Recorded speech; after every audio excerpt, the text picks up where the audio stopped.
أشهد أشهد أن لا إله إلا الله وحده لا شريك له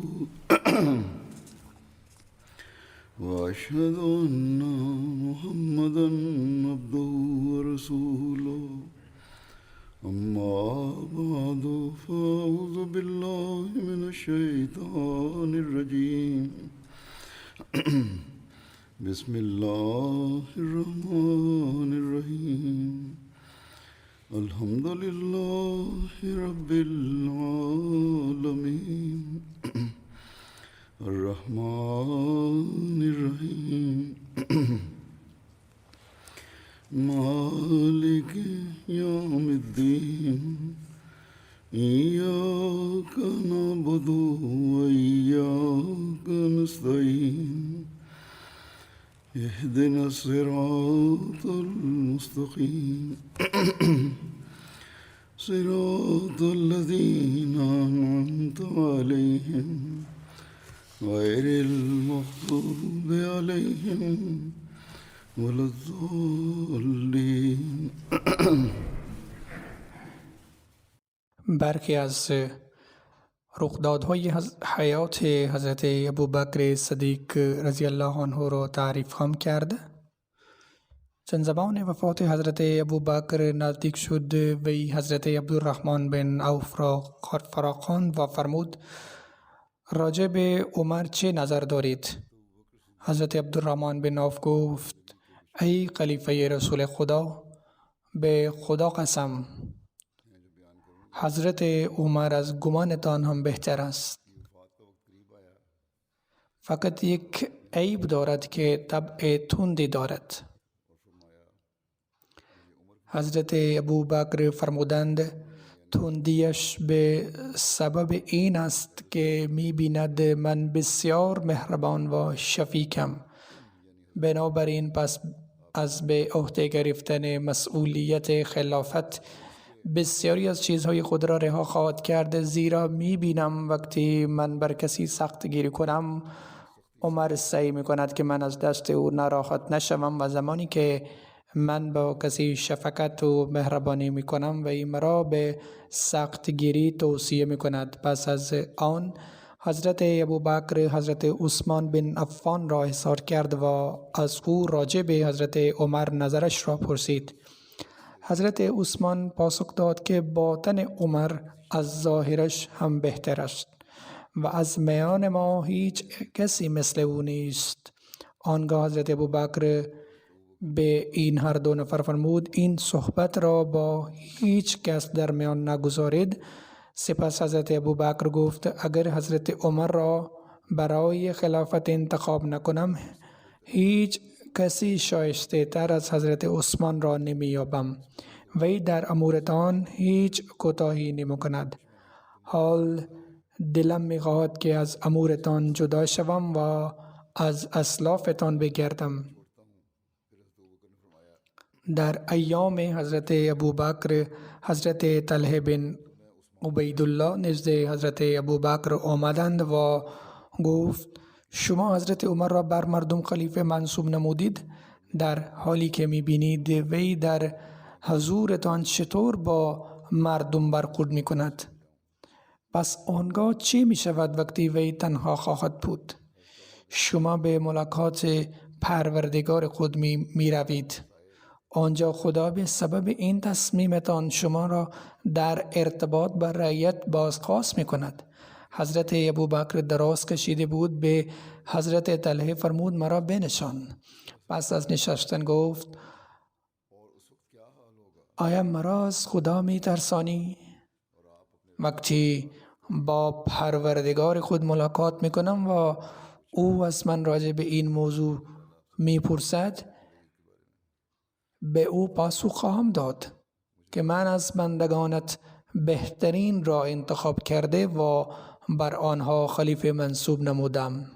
حضرت مسلم موعود رضی الله عنه با ارجاع به کتب تاریخ در این باره می فرمایند چون زمان وفات حضرت ابوبکر نزدیک شد وی با صحابه راجع به این مشورت نمود که چه کسی را بعد از خود خلیفه منصوب کند. اغلب صحابه در حق حضرت عمر رأی دادند و بعضی فقط این اعتراض کردند که طبع حضرت عمر بسیار تند است، مبادا با مردم به خشونت رفتار کند. در پاسخ به این اعتراضشان حضرت ابوبکر فرمودند این تندیش فقط تا آن زمانی است که به عهده او مسئولیتی نیست. اکنون که مسئولیتی بر دوشش گذاشته می شود تندیش به اعتدال می گراید. پس سایر اصحاب خلافت حضرت عمر راضی شدند.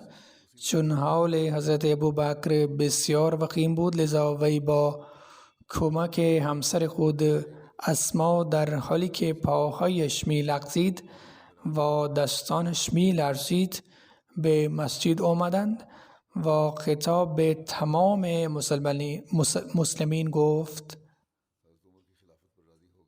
چند روز متوالی به این امر اندیشیدم که اگر بمیرم چه کسی خلیفه تان باشد. پس از دقت و تأمل فراوان و دعاهای بسیار همین را صلاح دانستم که عمر را خلیفه منصوب کنم. پس بعد از وفات من عمر خلیفه تان خواهد بود. تمام اصحاب و مردم این انتصاب را پذیرفتند و پس از وفات حضرت ابوبکر با او بیعت کردند.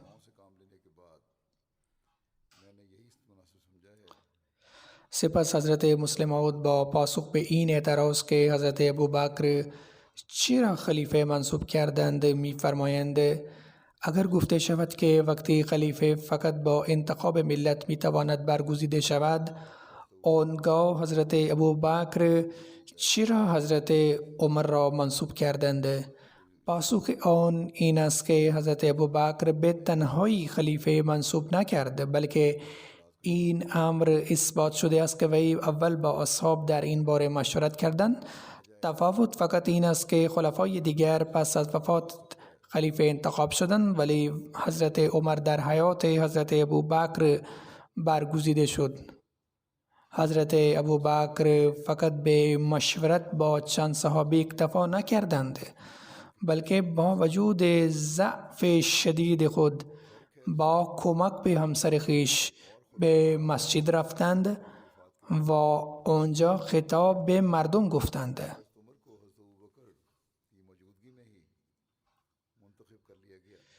ای مردم، من پس از مشورت با صحابه عمر را خلیفه بعد از من میپسندم. آیا شما هم خلافتش را میپذیرید؟ آنگاه مردم هم اعلام رضایت نمودند. پس این هم نوع انتخاب بود.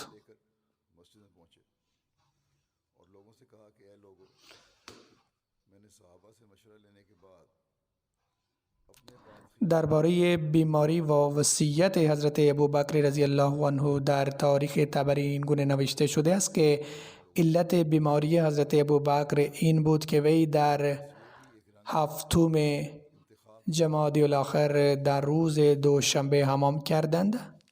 آن روز هوا بسیار سرد بود و به سبب این دوش گرفتن وی تب کرد و این تبش تا 15 روز ادامه پیدا کرد و آنقدر ضعیف شد که حتی نمیتوانست برای نماز بیرون بیاید. پس دستور داد که حضرت عمر نمازها را اقامه کند. مردم به عیادتش می آمدند اما حالش روز به روز وخیم‌تر شد. آن زمان وی در آن خانه ساکن بود که حضرت پیامبر اکرم صلی الله علیه و آله و سلم به وی عطا کرده بودند و در برابر منزل حضرت عثمان بن عفان واقع بود. در اثنای بیماری حضرت عثمان از او مراقبت می نمودند. وی 15 روز بیمار ماند. یکی به او گفت طبیب را خبر کنید.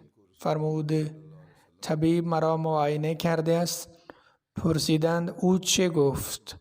فرمود گفت که هر چی بخواهم عمل می کنم.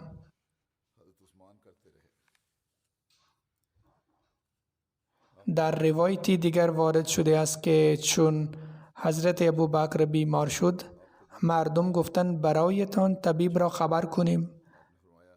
حضرت گفت او مرا دیده و گفته است که اینی فعال لما ارید، هرچی بخواهم به طور حتم انجام می دهم. منظور این بود که مشیت خدای تعالی به این تعلق گرفته است که مرا نزد خود ببرد و نیازی به هیچ طبیبی نیست. حضرت ابوبکر در روز سه شنبه شامگاه در تاریخ 22 جمادی الاخر 13 هجری در سن 63 سالگی درگذشتند. دوران خلافتش بالغ بر 2 سال و 3 ماه و 10 روز بود. آخرین کلماتی که از زبان حضرت ابوبکر گفته شد این آیه قرآن شریف بود که توفنی مسلما و الحقنی بالصالحین، یعنی مرا در این حال وفات بده که فرمانبردار باشم و به نیکوکاران ملحق ساز. نقش حلقه حضرت ابوبکر نعم القادر الله بود، یعنی خدا چقدر صاحب قدرت است. حضرت عایشه می فرمایند که حضرت ابوبکر فرمودند پس از کفن و دفن بررسی کنند که چیزی باقی نمانده باشد. حضرت ابوبکر در حیات خود تمام چیزها را به حضرت عمر داده بودند. اگر باز چیزی متعلق به خلیفه مانده باشد آن را به او بفرستند. و درباره کفن خود فرمودند لباسی که الان پوشیدم همین را شسته و به اضافه پارچه دیگری کفنم کنید. حضرت عایشه عرض کرد این لباس که کهنه شده است برای کفن پارچه نو باشد. زنده ها نسبت به مرده ها شایسته تر به لباس جدیدن، پارچه نو به یکی زنده بپوشانید که این کار بهتر است. حضرت عایشه تعریف میکنند که حضرت ابوبکر وصیت کرده بود که همسرش حضرت اسما بنت امیس وی را غسل دهد. پسر حضرت ابوبکر حضرت عبدالرحمن در غسل حضرت ابوبکر به حضرت اسما کمک کرده. کفن او بالغ بر 2 پارچه بود. یکی از آن پارچه ها برای غسل به کار برده شده بود. در روایات این نقل شده است که وی را در 3 پارچه کفن کردند، سپس بر تخت خواب حضرت پیامبر اکرم صلی الله علیه و آله و سلم قرار دادند. این آن تخت خوابی بود که بر آن حضرت عایشه می خوابیدند. بر همین تخت خواب جنازش برده شد. حضرت عمر نماز میتش را در میان قبر حضرت پیامبر اکرم صلی الله علیه و سلم و منبر اقامه نمود و به هنگام شب در حجره در کنار قبر حضرت پیامبر اکرم صلی الله علیه و آله و سلم دفن کردند.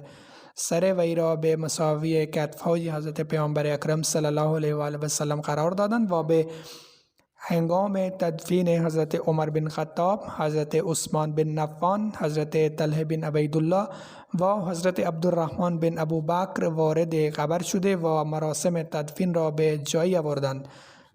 از ابن شهاب روایت نقل شده است که حضرت عمر در هنگام شب حضرت ابوبکر را دفن نمودند. حضرت سالم بن عبدالله از قول پدر خود تعریف میکنند که علت وفات حضرت ابوبکر صدیق غم و اندوه وفات حضرت پیامبر اکرم صلی الله علیه و آله و سلم بود، زیرا پس از وفات ایشان بدنش پیوسته ضعیفتر شد تا این که درگذشت.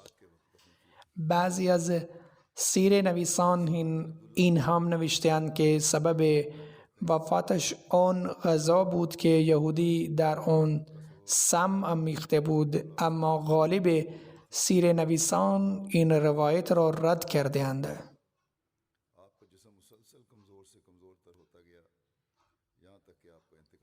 حضرت عایشه تعریف میکنند که چون هنگام وفات حضرت ابوبکر فرا رسید پرسیدند امروز چه روزی است؟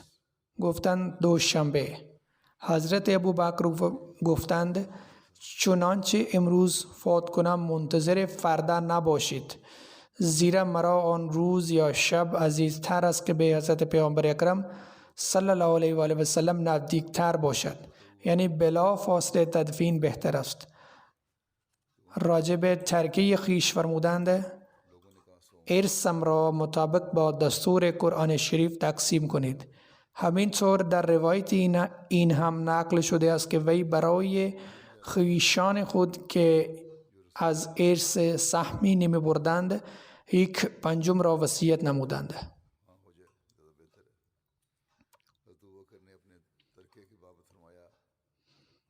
درباره ازدواج ها و اولاد حضرت ابوبکر رضی الله عنه نقل شده است که وی 4 همسر داشت. اول قتیله دختر عبدالعزی. درباره ایمان آوردن این همسر اختلاف وجود دارد. وی مادر حضرت عبدالله و حضرت اسما بود. حضرت ابوبکر وی را در دوران جاهلیت طلاق داده بود. باری وی در مدینه برای حضرت اسما کمی روغن و پنیر به طور هدیه آورد، اما حضرت اسما این هدیهش را نپذیرفت و حتی اجازه نداد که وارد خانه شود.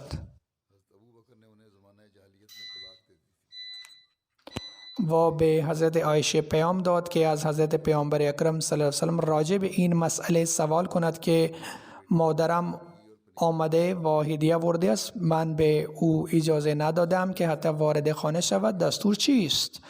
آنگاه حضرت پیامبر اکرم صلی الله علیه و آله و سلم فرمودند به او بگذار وارد خانه شود و هدیهش را هم بپذیر. همسر دوم حضرت ام الرومان دختر عامر بود که از بنو کنعانه بن خزیمه بود. شوهر اولش حارس بن سقبره در مکه درگذشته بود. پس از وفاتش وی به عقد حضرت ابوبکر در آمد. این همسر در اوایل اسلام ایمان آورده و با حضرت پیامبر اکرم صلی الله علیه و سلم بیعت کردند و سپس به مدینه مهاجرت نمودند. از شکم حضرت عبدالرحمن و حضرت عایشه به دنیا آمدند. در وفاتش در 6 هجری در مدینه رخ داد. حضرت پیامبر اکرم صلی الله علیه و سلم شخصا وارد قبر شدند و برایش دعای مغفرت و آمرزش خواندند. همسر سومش حضرت اسما دختر امیس بن معبد بود. کنیش ام عبدالله بود. وی قبل از وارد شدن مسلمانان به دار ارقم اسلام آورده و با حضرت پیامبر اکرم صلی الله علیه و آله و سلم بیعت کرده بودند. وی از اولین هجرت کنندگان بود. وی به همراه شوهر خود حضرت جعفر بن ابو طالب به سوی حبشه هجرت نمود و از آنجا در 7 هجری به مدینه تشریف آوردند. در 8 هجری حضرت جعفر در اثنای جنگ موته به شهادت رسیدند. پس از وفاتش وی به عقد حضرت ابوبکر رضی الله عنه در آمدند. از شکم او محمد بن ابی بکر متولد شد. همسر چهارمش حضرت حبیبه دختر خارجه بن زید بن ابو زهیر بود. وی از انصار و از شاخه خزرج بود. حضرت ابوبکر در اطراف مدینه در منطقه سنا به همراه او زندگی می کرد. از شکم او ام کلثوم دختر حضرت ابوبکر به دنیا آمدند، اما تولدش اندی بعد از وفات حضرت ابوبکر به عمل آمد. اولادش 4 پسر و 3 دختر بودند. پسر اولش حضرت عبدالرحمن بن ابوبکر بود. وی پسر ارشد بود. در روز حدیبیه به اسلام گروید و سپس بر اسلام ثابت ماند. اولادش 4 پسر و 3 دختر بودند. پسر اولش حضرت عبدالرحمن بن ابوبکر بود. وی پسر ارشد بود. در روز حدیبیه به اسلام گروید و سپس بر اسلام ثابت ماند. وی سعادت همنشینی و حضرت پیامبر اکرم صلی الله علیه و آله و سلم داشتند. در شجاعت و دلیری بسیار معروف بود. پس از اسلام بردن کردارش قابل ستایش بود. پسر دومش حضرت عبدالله بن ابوبکر بود. وی در هجرت حضرت پیامبر اکرم صلی الله علیه و سلم به مدینه نقش مهمی ایفا کرد. وی تمام روز در مکه میماند و اخبار آنجا را شبانگانه مخفیانه به غار رسیده و با حضرت پیامبر اکرم صلی الله علیه و سلم و حضرت ابوبکر درمیان میگذشت و در هنگام صبح به مکه باز میگشت. در طی جنگ طایف تیری به او خورد و زخم آن التیام نیافت و عاقبت به سبب آن در دوران خلافت حضرت ابوبکر به شهادت رسیدند. سومین پسر محمد بن ابو بکر بود و یا شکم حضرت اسما بنت امیس به دنیا آمدند. در هنگام حجت الوداع در ذوالحلیفه متولد شد و نزد حضرت علی پرورش یافت. حضرت علی در دوران خلافت خود وی را حاکم مصر منصوب نمود. او همانجا کشته شد. در بعضی روایات در قاتلین عثمان نام او را هم مذکور است و به همین سبب او را کشتند والله اعلم. از اولاد وی چهارمین نفر حضرت اسما بنت ابو بکر است. او با لقب ذات النطاقین معروف است. در سن و سال وی بزرگتر از حضرت عایشه بود.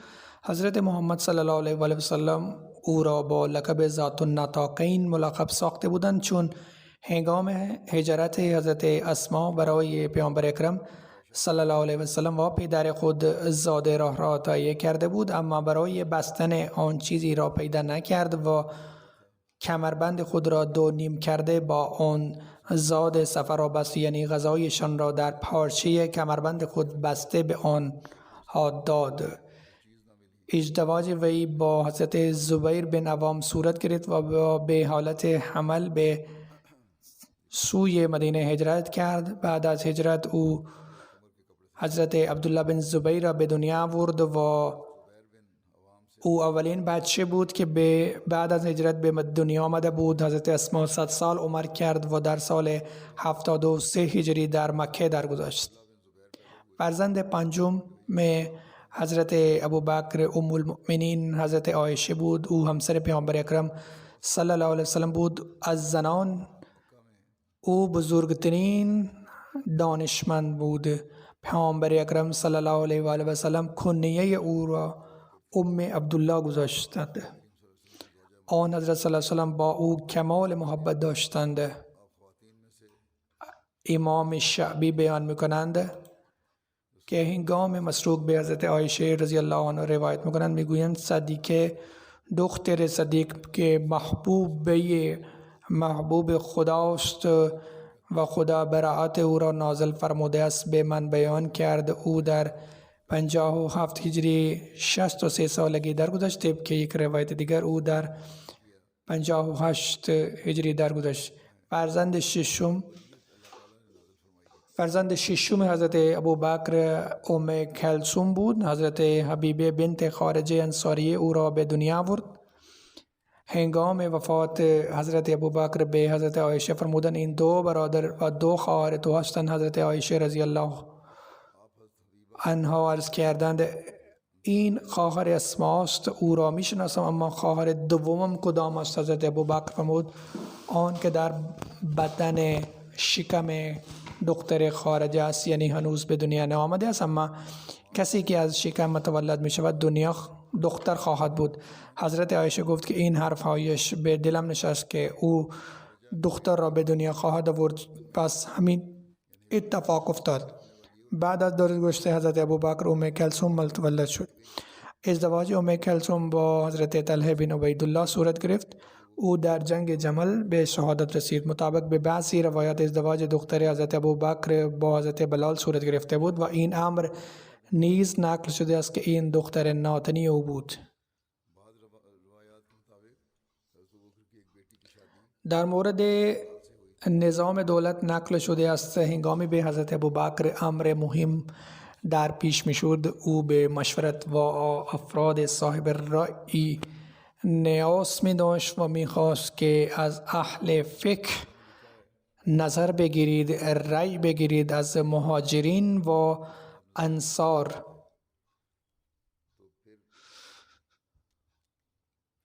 حضرت عمر، حضرت عثمان، حضرت علی، حضرت عبدالرحمن بن عوف، حضرت معاذ بن جبل، حضرت ابی بن کعب و حضرت زید بن ثابت را فرا می‌خواندند یا گاهی اوقات تعداد زیادی مهاجرین و انصار را احضار می‌نمودند.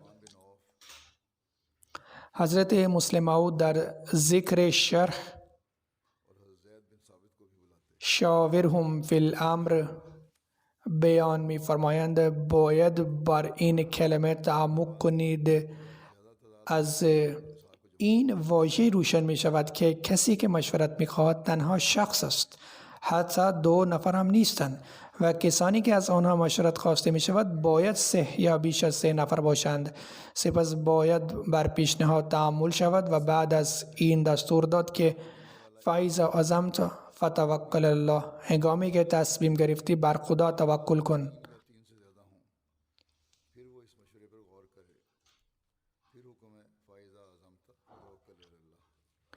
و آن خواسته را برآورده کن و بیم هیچ کس مدار.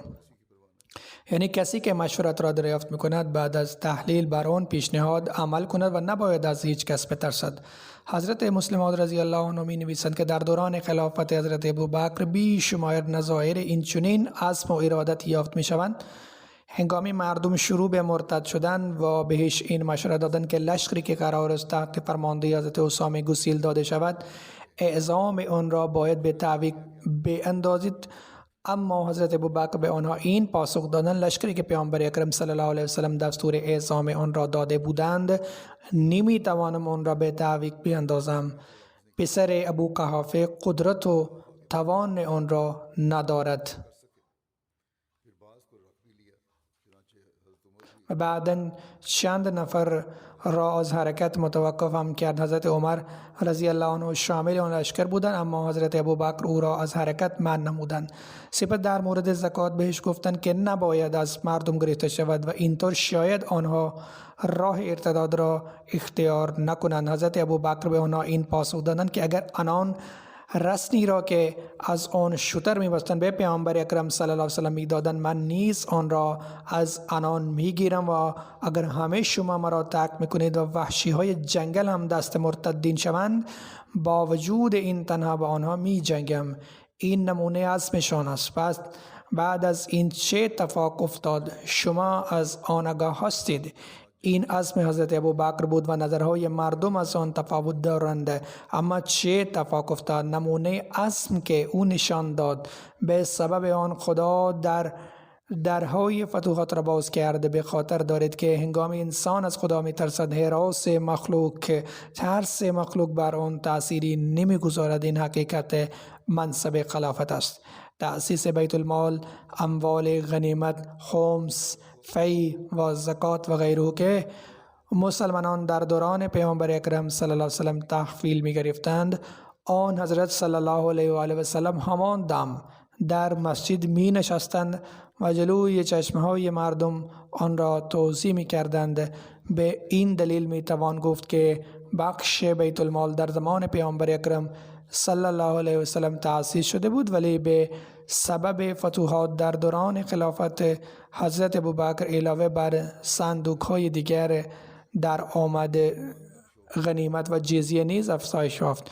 حضرت ابوبکر نیاز به تأسیس بیت المال را حس کرد تا این اموال تا زمانی که خرج و تضییع نشوند آنجا نگه داشته شوند. پس حضرت ابوبکر برای انجام این کار حسب مشورت اصحاب کبار که خانه را تخصیص دادند، اما ساختمان آن خانه با اصطلاح بیت المال بود، چون حضرت ابوبکر مدام سعی می داشتند که نقد و جنس دریافت شود آن را تقسیم میکند. طبق بعضی روایات مسئولیت بیت المال به حضرت ابو عبیده محول شد. در ابتدا حضرت ابوبکر بیت المال را در صنعا تأسیس کرده بودند و برای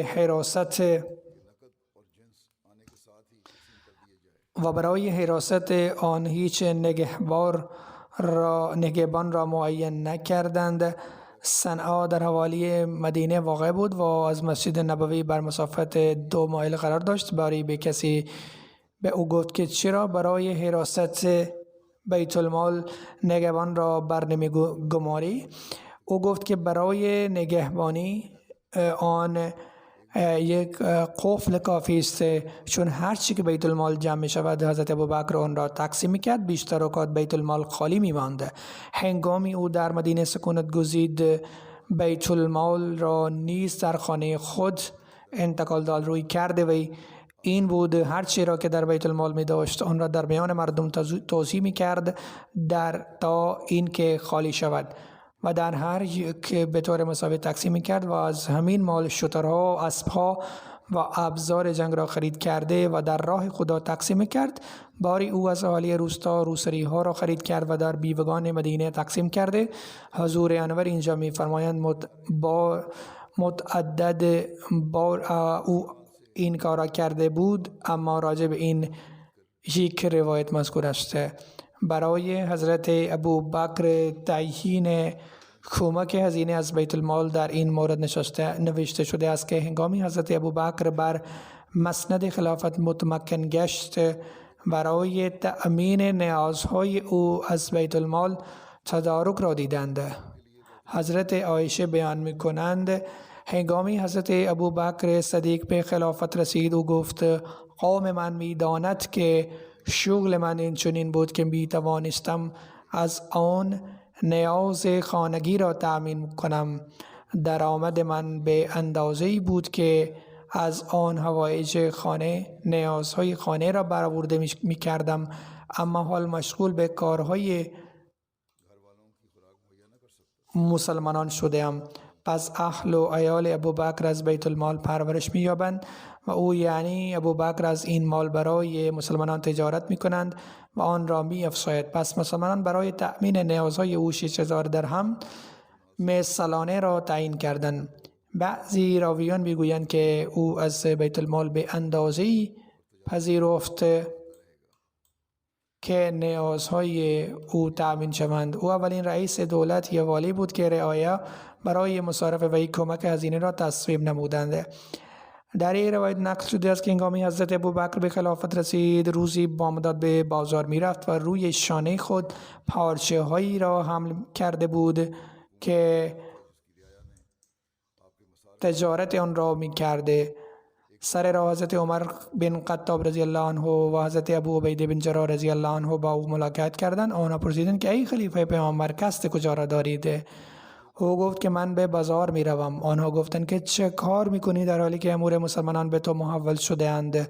حضرت ابوبکر گفتند که از کجا نیازهای عیال خود را تأمین کنم؟ حضرت ابوبکر و حضرت ابو عبیده او را همراه خود بردند و بهش گفتند که ما سهم تو را معین می کنیم و 3000 درهم سالانه جهت کمک هزینه تعیین کردند. چنان که قبلا ذکر کردیم که در بعضی روایات مذکور است که 6000 درهم تعیین کردند و نصف بعضی راویان 6000 کل مبلغی بود که در دوران خلافت حضرت ابوبکر به او پیشکش شده بود. همین طور تقریبا در تمام کتب سیرت این امر یافت می شود که هرچند که حضرت ابوبکر برای تأمین نیازهای خود و اهل و عیال هزینه کمکی را می گرفت، اما هنگام وفات کل مبلغ را بازگرداندند. پس در یک روایت مذکور است که هنگامی زمان وفاتش فرا رسید و وصیت کرد که باید که ای زمین وی فروخته شود و مبلغی که او از بیت المال برای مصارف شخصی خود دریافت کرده بود از آن قیمت به بیت المال برگردانده شود. در یک روایت دیگر این امر مذکور است که هنگامی وقت وفات حضرت ابوبکر فرا رسید و او به حضرت عایشه گفت که از زمانی که به خلافت رسیدم از هیچ درهم و دینار قوم استفاده نکردم، بلکه غذای ساده و لباس خشن را می پوشیدم. علاوه بر این در اموال غنیمت مسلمانان این چیزها هستند: بردگان، شترها و چادرها. لذا بعد از درگذشت من این چیزها را تحویل عمر بدهید. حضرت عایشه رضی الله عنها گفت که هنگامی حضرت ابوبکر درگذشتند من اشیای مذکور را در خدمت حضرت عمر رضی الله عنه فرستادم. حضرت عمر آنها را مشاهده کرده و شروع به گریه کرده، حتی اشکهای او روی زمین افتادن و می گفت که رحمت خدا بر ابوبکر باد و او اخلاف خود را دوچار سختی و مشقت کرده است. هنگامی حضرت ابوبکر فوت کرده، حضرت عمر چند اصحاب را فراخواندند و بیت المال را بررسی کرده و آنجا هیچ درهم یا دینار را نیافته، هیچ چیز نبود، هر چی که داشت آن را تقسیم کرده بود. علاوه بر این او اداره دادگستری را تأسیس نموده بود، هرچند که در دوران خلافت حضرت ابوبکر اداره دادگستری منظم نبود، اما این اداره را تحت سرپرستی حضرت عمر رضی الله عنه داده بود. در یک روایت نقل شده است که هنگامی حضرت ابوبکر به خلافت رسید، حضرت عمر گفت که از طرف شما من امور دادگستری را انجام می دهم. حضرت عمر تا 2 سال منتظر ماند، اما در این مدت حتی 2 نفر نزاعی را در نیاوردند و مسائلی ایجاد نمی شدند. تعداد پرونده ها خیلی کم بود. اگر کسی درخواست پرونده را ثبت می کرد، حضرت ابوبکر شخصا آنها را می دید و حل می کرد. رئیس دادگستری حضرت عمر رضی الله عنه بود و جهت کمکش این اصحاب را برگماشته بودند. حضرت علی، حضرت معاذ بن جبل، حضرت ابی بن کعب، حضرت زید بن ثابت و حضرت عبدالله بن مسعود. حضرت عمر رضی الله عنه بیان میکنند که وضعیت صلح و آرامش و امانت و دیانت تا این حد بود که ماها میگذشتند و حتی 2 نفر برای فیصله پیش من نمی آمدند. در مورد اداره افتاء نوشته است که قبایل و جمعیت ها حلقه به گوش اسلام می شدند و با نگاه به اوضاع مسائل فقهی تازه ایجاد می شدند. بنابراین حضرت ابوبکر برای تسهیل و راهنمایی عامه مردم اداره افتاء را تأسیس نمودند و برای دادن فتوا حضرت عمر، حضرت عثمان، حضرت علی، حضرت معاذ بن جبل و حضرت ابی بن کعب و حضرت زید بن ثابت را تعیین نمودند، چون افراد مزبور از لحاظ تفقه به دین و علم و اجتهاد از دیگران ممتاز بودند. مطابق به یک روایت دیگر حضرت عبدالله بن مسعود نیز شامل اصحاب بودند که فتوا میدادند. علاوه از این ها هیچ کس مجاز نبود که فتوا بدهد. یک مورخ در مورد اداره کتابت نوشته است که در اصطلاح دور جدید کاتب باید دبیر دولت نامیده شود. در جلسه های حضرت ابوبکر رضی الله عنه دبیر یادداشت‌ها را می نوشت. در دوران خلافت حضرت ابوبکر هنوز نظام دیوان تشکیل نشده بود، ولی برای ترسیم احکام دولتی، ترکیم توافق نامه ها و برای تکالیف کتبی دیگر چند نفر متعین بودند. حضرت عبدالله بن ارکم از دوران نبوی بر خدمت کتابت معین بودند و در دوران خلافت حضرت ابوبکر نیز این مسئولیت را به عهده داشتند. چیب که یک روایت در دوران خلافت حضرت ابوبکر حضرت زید بن ثابت نظارت اداره کتابت را بر عهده داشتند و گاهی اوقات چند اصحاب دیگر مثل حضرت علی و حضرت عثمان این وظیفه را به جا می آوردند. علاوه بر این اداره ارتش راجع به این نوشته است که در دوران خلافت حضرت ابوبکر سیستم نظامی منظم وجود نداشته. هنگام جهاد هر مسلمان نقش مجاهد را ایفا می نمود. ارتش بر اساس قبایل تقسیم می شد. هر قبیله امیر جداگانه داشته و بر سر همه فرماندهان فرمانده کل سپاه می بود. این اختراع حضرت ابوبکر بود. برای مهیا ساختن ابزار جنگ روش حضرت ابوبکر این بود که در آمدی که از وسایل مختلف به دست می آمدند سهم مناسب آن را برای تأمین خرج نظامی مخصوص می کرد و از آن هزینه سلاح و حیوانات باربری را خرید می کرد.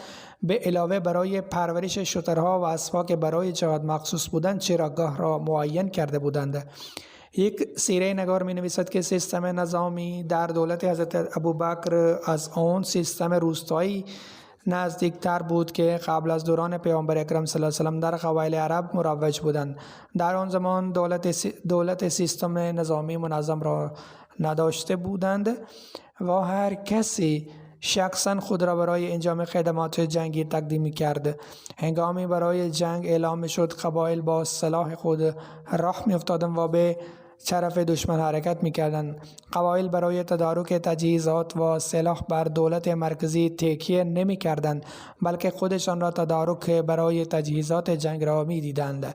از طرف دولت هیچ نوع دستمزد به آنها پرداخت نمی شد، بلکه آنها مال غنیمت را جهت حقوق خدمت سربازی می پنداشتند.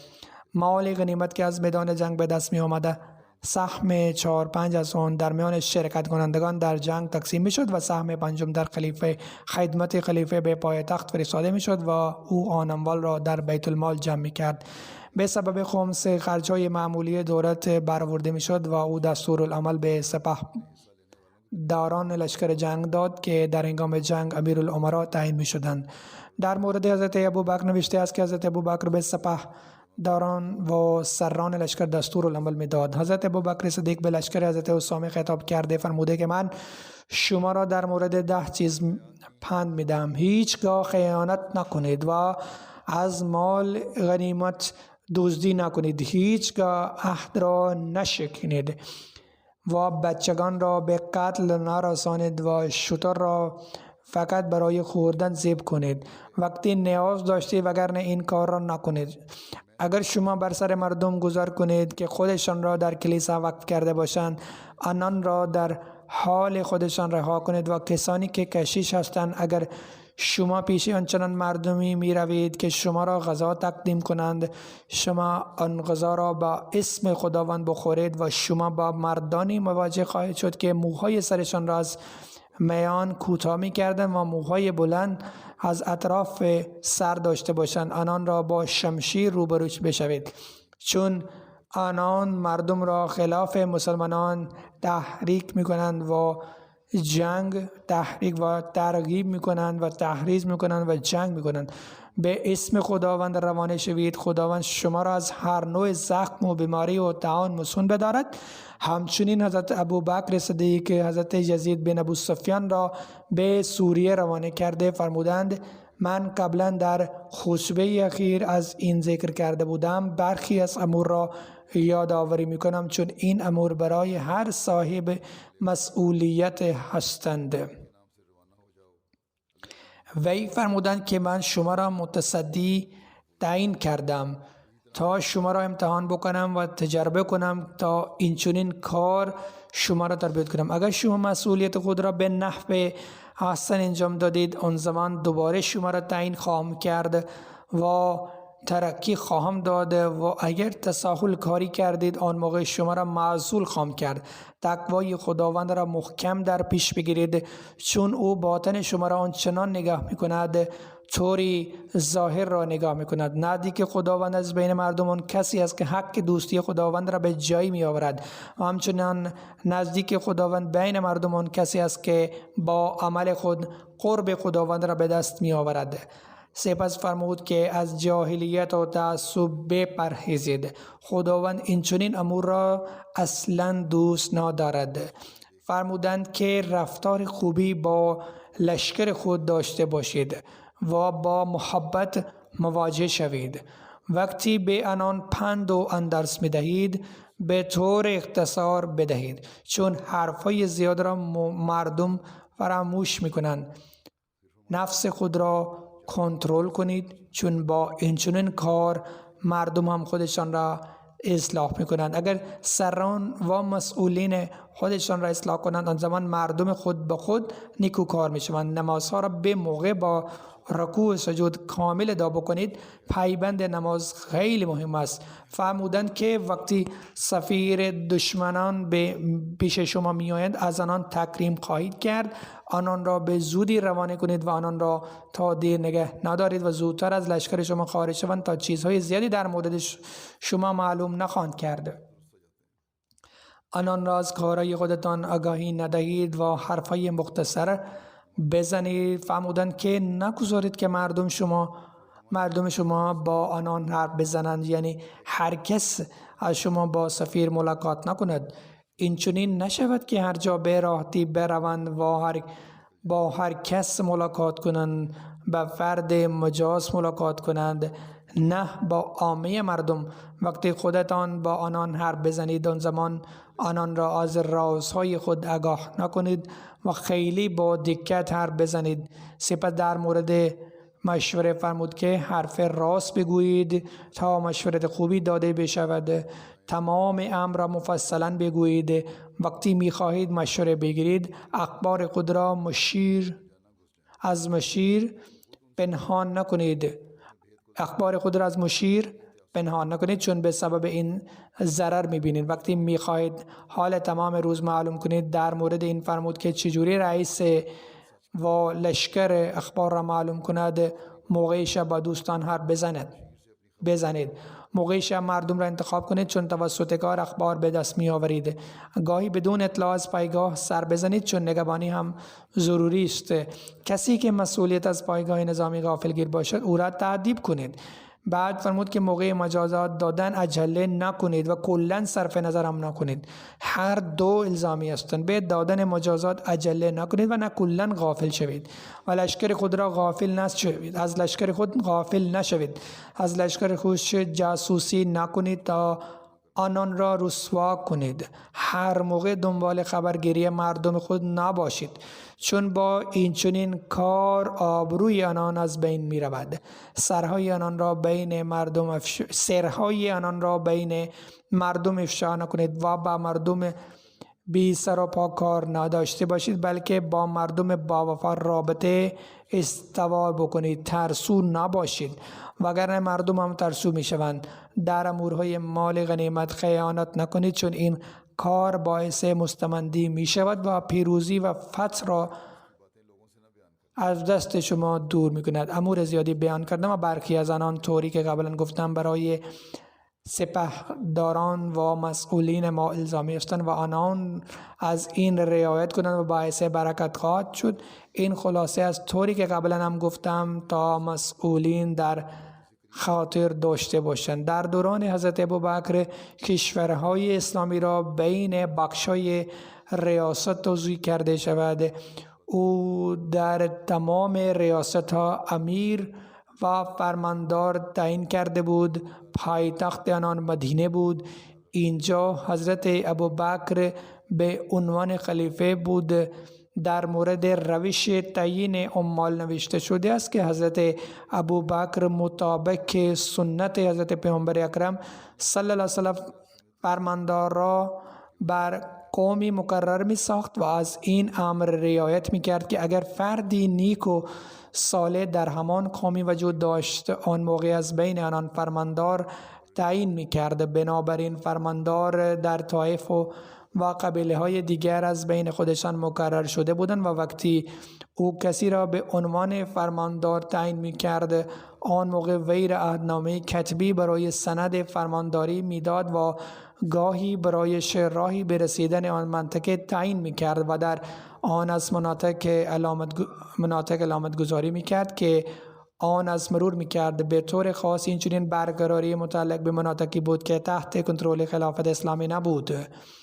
این امور در ضمن فتح سوریه و عراق و مرتدین نمایان بودند و گاهی ریاست ها را بر دیگران با هم متصل می کرد و به طور ویژه این بعد از قتال مرتدین به عمل آمد.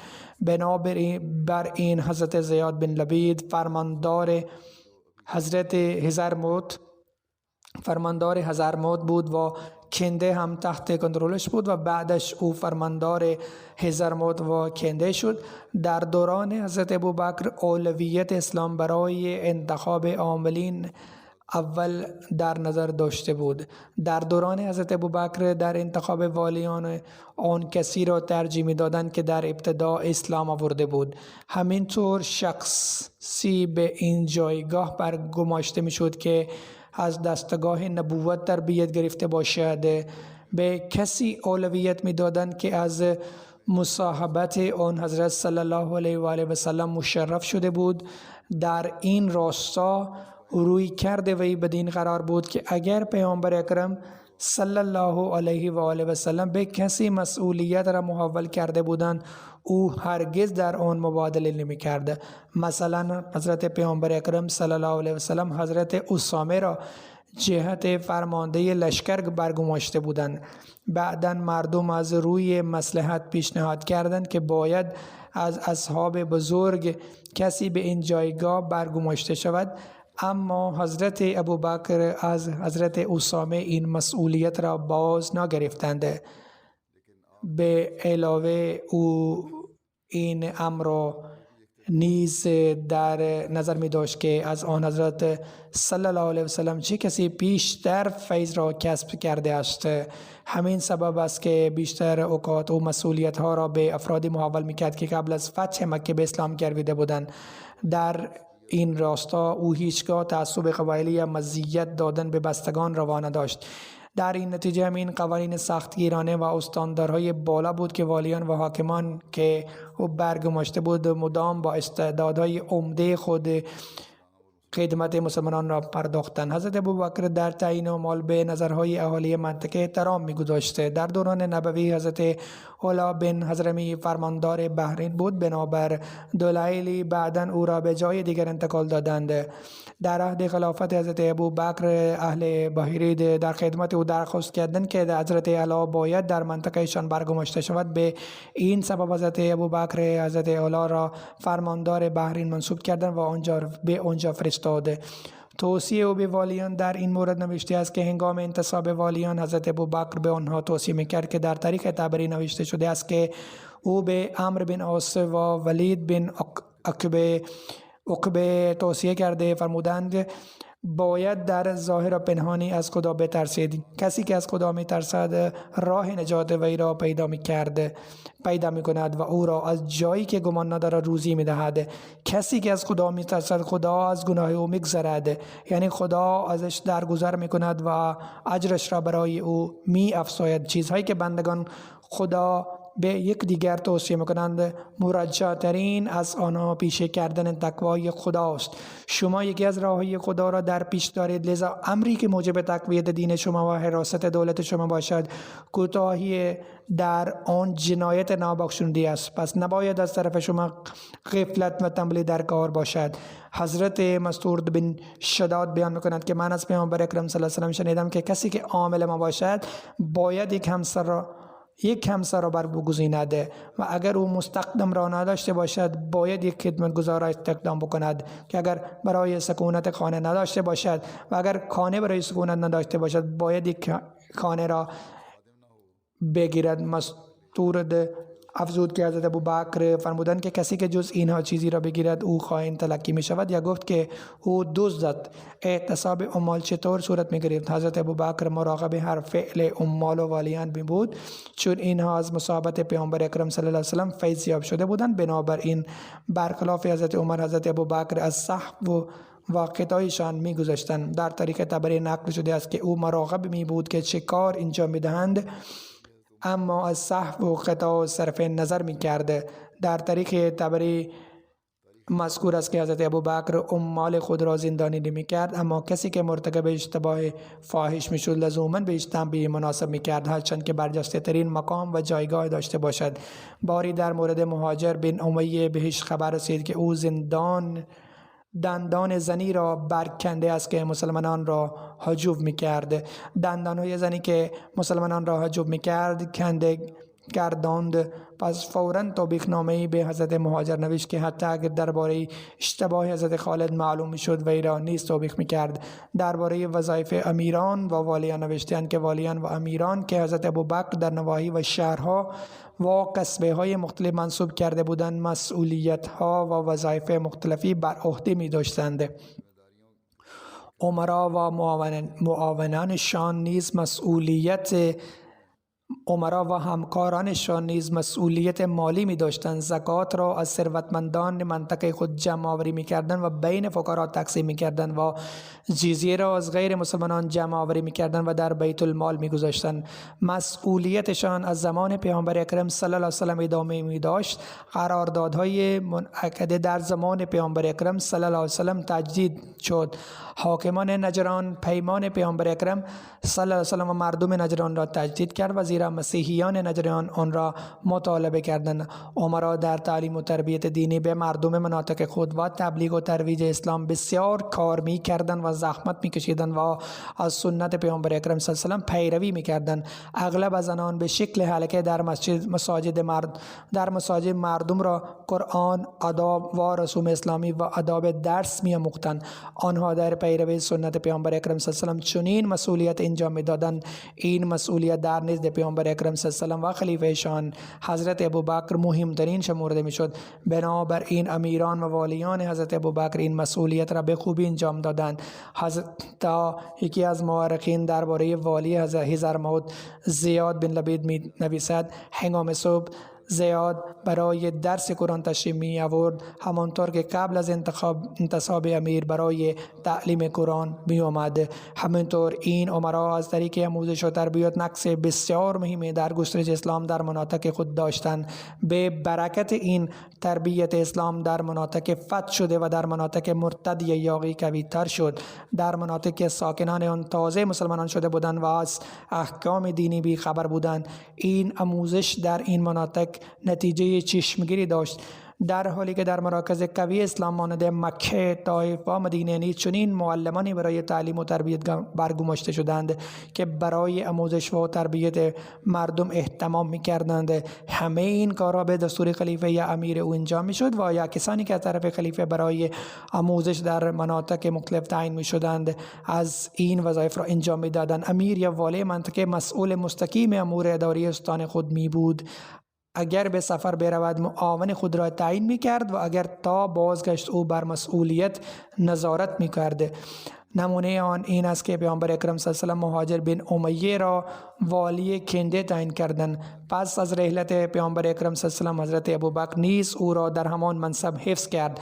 مهاجر به دلیل بیماری نتوانست به یمن برود، از این رو در مدینه توقف کرد و زیاد به لبید را عنوان نایب فرستاد تا وقت بهبودی و بازگشت به یمن وظایف را انجام داد. حضرت ابوبکر نیز اجازه داد و همینطور در زمان ولایت عراق حضرت خالد بن ولید تا بازگشت به حیره قائم مقام خود را تعیین می‌کرد. این ذکر هنوز ادامه دارد، انشاءالله در آینده نیز ادامه خواهد داشت.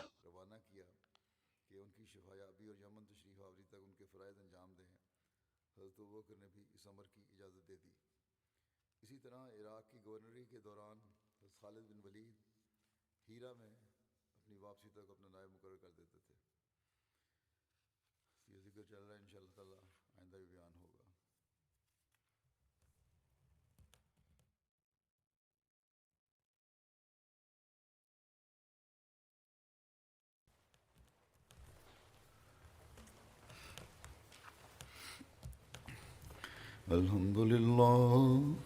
الحمد لله نحمده ونستعينه ونستغفره ونؤمن به ونتوكل عليه ونعوذ بالله من شرور أنفسنا ومن سيئات أعمالنا من يهده الله فلا مضل له ومن يضلله فلا هادي له ونشهد أن لا إله إلا الله ونشهد أن محمدا عبده ورسوله عباد الله رحمكم الله إن الله يأمر بالعدل والإحسان وإيتاء ذي القربى وينهى عن الفحشاء والمنكر والبغي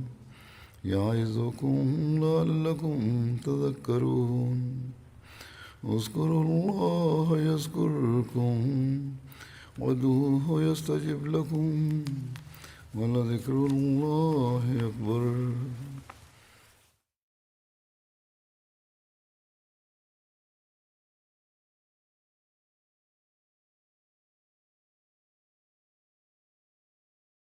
ما كان